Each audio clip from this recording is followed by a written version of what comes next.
2007 ke bagian huruf E, adanya kemungkinan bahwa dengan dikabulkannya permohonan maka kerugian konstitusional yang didalilkan tidak akan atau tidak terjadi lagi. Sehingga dengan demikian, rek ide dari warga negara mengajukan perkara ke MK adalah mencegah agar violation of constitutional rights tidak akan terjadi. Sayangnya, cita hukum ini justru terganjal dengan asas bahwa putusan MK berlaku sejak diucapkan.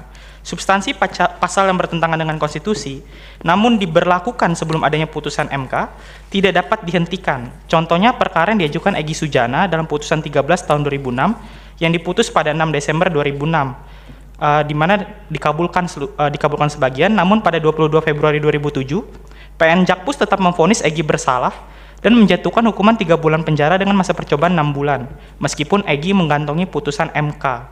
Teranyar adalah perkara dalam putusan 70 tahun 2022, di mana Mahkamah Konstitusi menyatakan batas pensiun jaksa dalam undang-undang terbaru diberlakukan 5 tahun setelah putusan MK diucapkan. Namun sebagaimana pemaparan kuasa hukum dalam perkara tersebut, yakni Victor Santoso Tandiasa di channel Konstitusionalis TV, update terkini adalah pemohon-pemohon dalam perkara tersebut yang sudah diberhentikan dengan hormat sebelum putusan MK tetap diberhentikan dan diberikan SK pemberhentian oleh Kejagung dengan alasan bahwa putusan tersebut tidak berlaku bagi jaksa yang sudah diberhentikan sebelum putusan. Sehingga saat ini, pemohon yang diberhentikan terpaksa berjuang kembali dengan bersurat kepada Ketua MK dan harus menempuh upaya hukum lagi. Perkara tersebut menunjukkan bagaimana pasal-pasal yang dinyatakan inkonstitusional oleh MK yang terbukti sebagai violation of constitutional rights tetap berlaku apabila ditetapkan sebelum putusan MK diucapkan.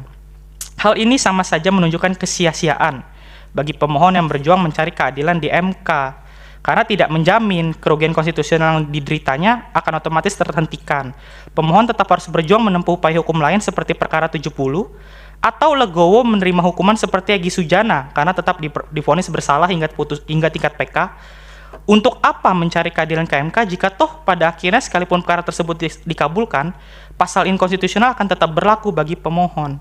Menjadi non sequitur atau kontradiktori antara hal ini dengan marwah MK sebagai guardian of constitutional rights, di mana MK sudah menyatakan legal standing pemohon adalah pihak yang dengan dikabulkan permohonan, maka kerugian konstitusional yang didalilkan tidak akan terjadi lagi.